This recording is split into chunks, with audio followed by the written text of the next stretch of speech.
دوسروں سے دعا کتنا بڑا جرم عظیم ہے۔ اللہ تعالیٰ بندوں سے ایک سوال کرتا ہے، الیس اللہ بکافٍ عبدہ، کیا اللہ اپنے بندے کے لیے کافی نہیں ہے؟ تو ناظرین کرام، بندہ اپنے جیسے بندوں سے جن کے پاس نہ دینے کا کچھ اختیار ہے نہ لینے کا، ان سے بندہ دعائیں کرے اور اس رب سے دعا نہ کرے، اس سے التجا نہ کرے اور اس سے نہ مانگے، تو وہ رب ناراض ہوتا ہے، وہ پوچھتا ہے کیا میں اپنے بندے کے لیے کافی نہیں ہوں؟ نحمدہ و نصلی علی رسولہ الکریم، اما بعد، اعوذ باللہ من الشیطان الرجیم، ولا یشرک بعبادۃ ربہ احدا، اور اپنے رب کی عبادت میں کسی دوسرے کو شریک مت کرو۔ ناظرین کرام، اس نشست کا موضوع ہے دعا صرف اللہ سے۔ جیسا کہ عرض کیا جا چکا ہے کہ دعا نہ صرف عبادت ہے بلکہ رسول اللہ صلی اللہ علیہ وسلم نے فرمایا دعا هو العبادہ، دعا ہی اصل عبادت ہے، اور دعا مخ العبادہ، دعا عبادت کا مغز، اس کا خلاصہ اور اس کا نچوڑ ہے۔ تو اللہ تعالیٰ ارشاد فرماتے ہیں وَمَا خَلَقْتُ الْجِنَّ وَالْإِنسَ إِلَّا لِيَعْبُدُونَ، میں نے جن و انس کو اپنی عبادت کے لیے پیدا کیا ہے۔ تو اللہ کے سوا کسی اور کی اگر عبادت کی جائے گی تو وہ شرک ہوگا، جیسا اللہ فرماتا ہے وَلَا يُشْرِكْ بِعِبَادَةِ رَبِّهِ أَحَدًا، اپنے رب کی عبادت میں کسی دوسرے کو شریک مت کرو۔ آج مسلمانوں میں جو شرک کی قسم پائی جاتی ہے اس میں یہی ایک قسم سب سے زیادہ ہے کہ اللہ کے علاوہ دوسروں سے دعائیں کی جاتی ہیں، دوسروں کو حاجت روا اور مشکل کشا اور فریاد رس اور پناہ دینے والا سمجھ کر ان سے استغاثہ اور ان سے استمداد اور ان سے استعانت طلب کی جاتی ہے۔ اس نشست میں ہم اس بات کی وضاحت قرآنی آیات اور احادیث کی روشنی میں کریں گے کہ اللہ کے سوا دوسروں کی عبادت یعنی دوسروں سے دعا کتنا بڑا جرم عظیم ہے۔ اللہ تعالیٰ بندوں سے ایک سوال کرتا ہے، الیس اللہ بکافٍ عبدہ، کیا اللہ اپنے بندے کے لیے کافی نہیں ہے؟ تو ناظرین کرام، بندہ اپنے جیسے بندوں سے جن کے پاس نہ دینے کا کچھ اختیار ہے نہ لینے کا، ان سے بندہ دعائیں کرے اور اس رب سے دعا نہ کرے، اس سے التجا نہ کرے اور اس سے نہ مانگے، تو وہ رب ناراض ہوتا ہے، وہ پوچھتا ہے کیا میں اپنے بندے کے لیے کافی نہیں ہوں؟ آپ اس بات پہ غور کیجئے کہ اس رب کریم نے ہمیں بغیر مانگے، ہماری بغیر کسی درخواست اور التجا کے اتنی بے حد و حساب اور اتنی عظیم الشان نعمتوں سے نوازا ہے۔ یہ جسم و جان، یہ انسان کا روپ، یہ ہماری آنکھیں، یہ ہمارا دماغ، یہ ہماری شکل و صورت اور یہ ہمارا ظاہر و باطن، اور ہمارے اس جسم کے اندر اتنی عظیم الشان مشینری اور اس کا ایک ایک جز، ایک ایک حصہ، کیا ہم نے اللہ سے کوئی درخواست کی تھی؟ کیا ہم نے اللہ سے کوئی التجا کی تھی؟ کیا ہم نے اللہ سے یہ چیزیں مانگی تھی؟ اللہ نے بن مانگے ہمیں اتنی بڑی بڑی نعمتیں دی ہیں، ان کے مقابلے میں ہم جو کچھ اللہ سے مانگتے ہیں، کوئی روزگار مانگ رہا ہے، کوئی اولاد مانگ رہا ہے، کوئی صحت مانگ رہا ہے، کوئی پیسہ مانگ رہا ہے، کوئی اقتدار مانگ رہا ہے، تو یہ چیزیں تو ان عظیم الشان نعمتوں کے مقابلے میں بڑی حقیق اور بڑی تھوڑی ہو۔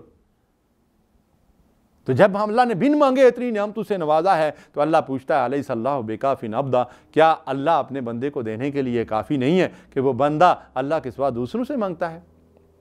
ارشاد باری تعالیٰ ہے امن یجیب المضطر اذا دعاہ ویکشف السوء ویجعلکم خلفاء الارض االہ مع اللہ قلیلا ما تذکرون۔ ارشاد فرمایا کون ہے جو مضطر کی دعا کو قبول کرتا ہے اور اس سے اس کی برائی اور اس کی اضطراری کیفیت سے اس کو نکالتا ہے، اس کی برائی کو دور کرتا ہے، پھر تمہیں زمین میں اپنی خلافت اور نیابت کے لیے مزید موقع عطا فرماتا ہے۔ الہ مع اللہ، کیا اللہ کے ساتھ کوئی اور الہ بھی ہے جو اس اضطراری کیفیت میں تمہاری دعاؤں کو سنتا ہے؟ قلیلا ما تذکرون، تم میں سے کم ہی لوگ اس سے عبرت اور نصیحت حاصل کرتے ہیں۔ تو اللہ فرماتا ہے کہ مصیبت کی گھڑی میں تمہیں کام آنے والا اور تم سے مصیبت کو ٹالنے والا صرف اللہ ہے، کوئی اور الہ نہیں، کوئی اور معبود نہیں۔ ہم اللہ سے روزانہ یہ عہد کرتے ہیں ایاک نعبد و ایاک نستعین، اے اللہ ہم صرف تیری عبادت کرتے ہیں اور صرف تجھ سے استعانت چاہتے ہیں، یعنی جس اللہ کے لیے رکوع اور سجود ہیں، جس اللہ کے لیے حج اور عمرہ ہے، اسی اللہ کے لیے دعا بھی ہے۔ دعا عبادت ہے، دعا عبادت کا مغز ہے، تو اس رب کے سوا کسی اور سے دعا نہیں کرنا چاہیے۔ بعض لوگ ایک مغالطہ پیدا کرنے کی کوشش کرتے ہیں اور وہ یہ کہتے ہیں کہ وابیوں نے ان آیات کا انطباق اولیاء اللہ کے اوپر کر رکھا ہے جن آیات میں اللہ تعالیٰ نے بتوں کی پرستش سے منع کیا ہے۔ تو میں چاہتا ہوں اس مغالطے کو بھی دور کر دیا جائے۔ اللہ تعالیٰ جہاں ارشاد فرماتے ہیں کہ من دون اللہ، اللہ کے سوا جن سے لوگ دعائیں کرتے ہیں، جن کی عبادتیں کرتے ہیں، جن کی نظریں نیازیں دیتے ہیں، جن کے نام کے چڑھاوے چڑھاتے ہیں، تو محترم سامعین کرام، جب اللہ فرماتا ہے کہ اللہ کے سوا، تو اس سے مراد یہ ہوتی ہے کہ اللہ کے سوا جن کی عبادت کی جاتی ہے، خواہ وہ بت ہوں، خواہ وہ انسان ہوں، خواہ وہ فرشتے ہوں، خواہ وہ انبیاء اور رسول ہوں۔ اس لیے کہ یہود و نصارہ نے انبیاء اور رسولوں کی عبادتیں کی ہیں اور آج بھی کر رہے ہیں، اور اللہ کی الوہیت میں، اللہ کی وحدانیت میں سیدنا عیسیٰ علیہ السلام اور سیدنا عزیر علیہ السلام کو شریک کر رکھا ہے۔ اس طریقے سے اللہ تعالیٰ قرآن مجید کے اندر اس بات کی تردید کرتے ہیں کہ صرف بتوں سے دعا کرنا ہی منع نہیں ہے، بلکہ اللہ کے سوا ہر کسی سے دعا کرنا منع ہے۔ ارشاد فرمایا ان الذین تدعون من دون اللہ، توجہ فرمائیے، جو لوگ اللہ کے سوا دوسروں سے دعائیں کرتے ہیں، عباد امثالکم، وہ بھی تمہاری طرح عباد، عبد کی جمع ہے بندے ہیں، تو بتوں کو تو بندہ نہیں کہا جا سکتا، لکڑی کی مورتیوں کو تو بندہ نہیں کہا جا سکتا۔ اللہ فرماتا ہے عباد امثالکم، وہ تمہاری طرح بشر ہیں، وہ تمہاری طرح انسان ہیں، وہ تمہاری طرح بندے ہیں، خواہ وہ فرشتے ہوں، خواہ وہ رسول ہوں، خواہ وہ اولیاء اللہ ہوں۔ فرمایا عباد امثالکم، وہ تمہاری طرح بندے ہیں، فادعوہم فلیستجیبوا لکم ان کنتم صادقین، تم ان سے دعائیں کرو، اگر اپنے دعوے میں سچے ہو تو تمہاری دعاؤں کو قبول کریں وہ۔ اس کا مطلب یہ ہے کہ ان کے پاس قبولیت کا اختیار نہیں ہے، اس لیے اللہ فرماتا ہے کہ وہ تمہاری طرح بشر ہیں، تمہاری طرح بندے ہیں، تم ان سے دعائیں کر کے دیکھو، تمہاری دعاؤں کو قبول کریں اگر تم اپنے دعوے میں سچے ہو۔ اس کے بعد اللہ تعالیٰ نے کیا ارشاد فرمایا؟ سورہ فاطر میں ارشاد فرمایا والذین تدعون من دونہ، جو بندے اللہ کے سوا دوسروں سے دعائیں کرتے ہیں، لا یملکون من قطمیر، وہ ایک قطمیر جتنا بھی اختیار نہیں رکھتے۔ قطمیر کیا ہے؟ کھجور کو آپ کھولیں، اس کی گٹھلی اور کھجور کے درمیان ایک بالکل باریک سفید سی جلی ہوتی ہے جس کی کوئی حیثیت نہیں ہے، کھجور میں سے گٹھلی نکالتے ہی وہ جو ہے وہ ختم ہو جاتی ہے، مسل جاتی ہے۔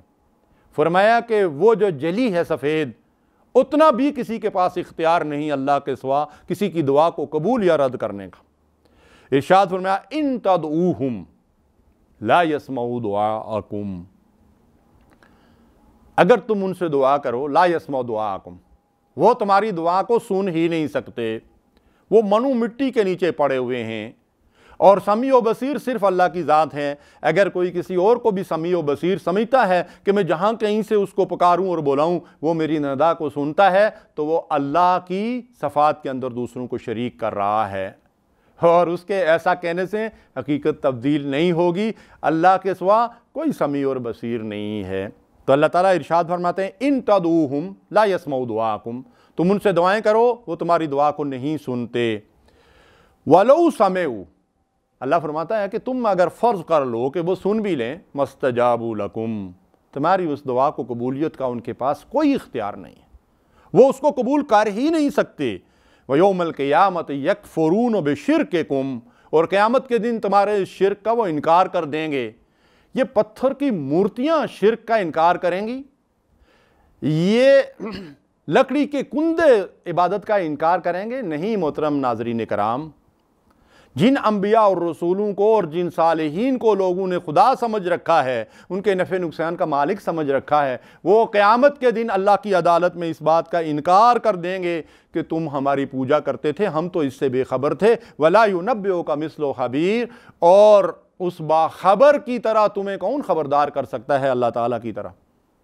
تو اللہ تعالیٰ ارشاد فرماتے ہیں کہ اللہ کے سوا کوئی تمہاری دعاؤں کا سننے والا نہیں۔ اور وہ انبیاء اور وہ رسول اور وہ صالحین قیامت کے دن کیا کہیں گے اللہ کی عدالت میں؟ ان کننا عن عبادتکم لغافلین، ہم تو تمہاری عبادت سے، تمہاری دعاؤں سے اور تمہاری جو بھی عبادت کے طور طریقے تم نے ہم سے منسوب کر رکھے تھے ان سے بے خبر تھے، ہمیں تو پتہ ہی نہیں ہے ان کا۔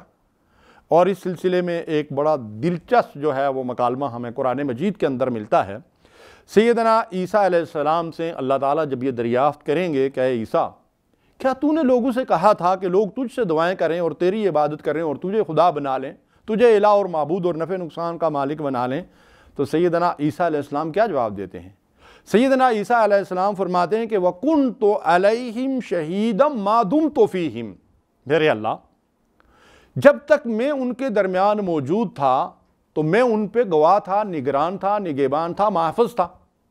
میں تو ان کو اس بات سے منع کرتا تھا کہ میری عبادت نہ کریں، مجھ سے دعائیں نہ کریں، مجھے الہ اور معبود نہ بنائیں، مجھے نفع نقصان کا مالک نہ سمجھیں۔ فَلَمَّا تَوَفَّيْتَنِي، میرے اللہ جب تو نے مجھے اٹھا لیا، عیسیٰ علیہ السلام کو اللہ تعالیٰ نے زندہ آسمانوں پہ اٹھا لیا، تو فرمایا كُنْتَ أَنْتَ الرَّقِيبَ عَلَيْهِمْ، تو اے میرے رب اس کے بعد تو ان کے اوپر محافظ اور نگہبان تو ہے، اس کے بعد کے حالات سے میں واقف نہیں ہوں کہ وہ مجھے معبود بنا رہے تھے، وہ مجھے تین میں سے ایک سمجھتے تھے، وہ مجھ سے دعائیں اور فریادیں کرتے تھے، مجھے تو اس بات کا علم نہیں ہے۔ كُنْتَ أَنْتَ الرَّقِيبَ عَلَيْهِمْ، اس کے بعد تو ان کے اوپر نگران اور محافظ ہے، وَأَنْتَ عَلَىٰ كُلِّ شَيْءٍ شَهِيدٌ، اور تو دیکھتا بھی ہے اور جانتا بھی ہے، تو گواہ ہے بندوں کے حال پہ۔ ایک موقع پہ اللہ کے نبی صلی اللہ علیہ وسلم نے ارشاد فرمایا کہ میدان محشر میں کچھ امتی میری طرف آ رہے ہوں گے، فرشتے ان کو پکڑ کر روک دیں گے، میری طرف آنے سے منع کر دیں گے، تو میں یہ کہوں گا کہ یہ میرے امتی ہیں، ان کو آنے دیں، تو فرشتے مجھ سے کہیں گے اِنَّكَ لَا تَدْرِي مَا أَحْدَثُوا بَعْدَكَ، اے نبی آپ نہیں جانتے۔ جو لوگ رسول اللہ صلی اللہ علیہ وسلم کو عالم الغیب کہتے ہیں، انہیں اس حدیث مبارکہ کے اوپر غور کرنا چاہیے، اور اس حدیث کو صحیح بخاری اور صحیح مسلم کے اندر روایت کیا گیا ہے کہ رسول اللہ صلی اللہ علیہ وسلم سے فرشتے کیا کہہ رہے ہیں؟ اِنَّكَ لَا تَدْرِي مَا أَحْدَثُوا بَعْدَكَ، اے اللہ کے نبی آپ نہیں جانتے کہ آپ کے بعد ان لوگوں نے کیا کیا کرتوت کیے ہیں، کیا کیا کارنامے کیے ہیں۔ تو اللہ کے نبی صلی اللہ علیہ وسلم نے فرمایا کہ فرشتوں کی یہ بات سننے کے بعد میں وہی بات کہوں گا جو سیدنا عیسیٰ علیہ السلام نے کہی تھی، اور وہ بات کیا تھی کہ وَكُنْتُ عَلَيْهِمْ شَهِيدًا مَا دُمْتُ فِيهِمْ فَلَمَّا تَوَفَّيْتَنِي كُنْتَ أَنْتَ الرَّقِيبَ عَلَيْهِمْ، کہ میں اللہ سے یہی کہوں گا کہ جب تک میں ان کے درمیان موجود تھا میں ان پہ محافظ و نگہبان تھا، اے میرے اللہ جب تو نے مجھے دنیا سے اٹھا لیا، میں وفات پا گیا، میں دنیا سے رخصت ہو گیا، تو اس کے بعد اللہ تو ان پہ نگران تھا، مجھے معلوم نہیں کہ اس کے بعد انہوں نے کیا بدعات اور خرافات دین کے اندر شامت کر لی تھی۔ تو اللہ کے رسول صلی اللہ علیہ وسلم فرمائیں گے کہ میں بھی وہی بات کہوں گا جو عیسیٰ علیہ السلام نے کہی۔ سبحان اللہ۔ تو ناظرین کرام، اللہ تعالیٰ ہی سے دعا کرنا چاہیے۔ اللہ کے نبی صلی اللہ علیہ وسلم نے فرمایا، اور یہ بھی بخاری کی روایت ہے، من مات وہو یدعو من دون اللہ ندا دخل النار، جو اس عقیدے پہ مر گیا کہ اللہ کے سوا کوئی دوسرا یا دوسرے بھی ہیں جو دعاؤں اور فریادوں کے سننے والے، ان کو قبول کرنے والے ہیں، تو اس عقیدے کے ساتھ اگر کوئی کسی اور سے دعائیں کرتا ہے، کسی اور کی عبادت کرتا ہے، اور دعا عبادت ہے، دعا عبادت کا مغز ہے، من مات وہو یدعو من دون اللہ ندا دخل النار، ایسی دعائیں کرنے والے مرنے کے بعد سیدھے جہنم میں ڈال دیے جائیں گے۔ اللہ رب العالمین سے دعا ہے کہ وہ ہمیں عقیدہ توحید پر جینے اور عقیدہ توحید پر مرنے کی توفیق عطا فرمائے، کہ ہم سدا اللہ سے ہی مانگتے رہیں اور اللہ ہی کے در سے امید رکھیں کہ وہی صرف دعاؤں کا قبول کرنے والا ہے، اس کے سوا نہ کوئی دعاؤں کا سننے والا، نہ کوئی دعاؤں کا قبول کرنے والا، نہ کسی کے پاس دعاؤں کی قبولیت کا اختیار ہے۔ وآخر دعوانا الحمدللہ رب العالمین۔ اللہم صلی علی سیدنا محمد وعلی آلہ وصحبہ وسلم۔ اللہم صلی علی سیدنا محمد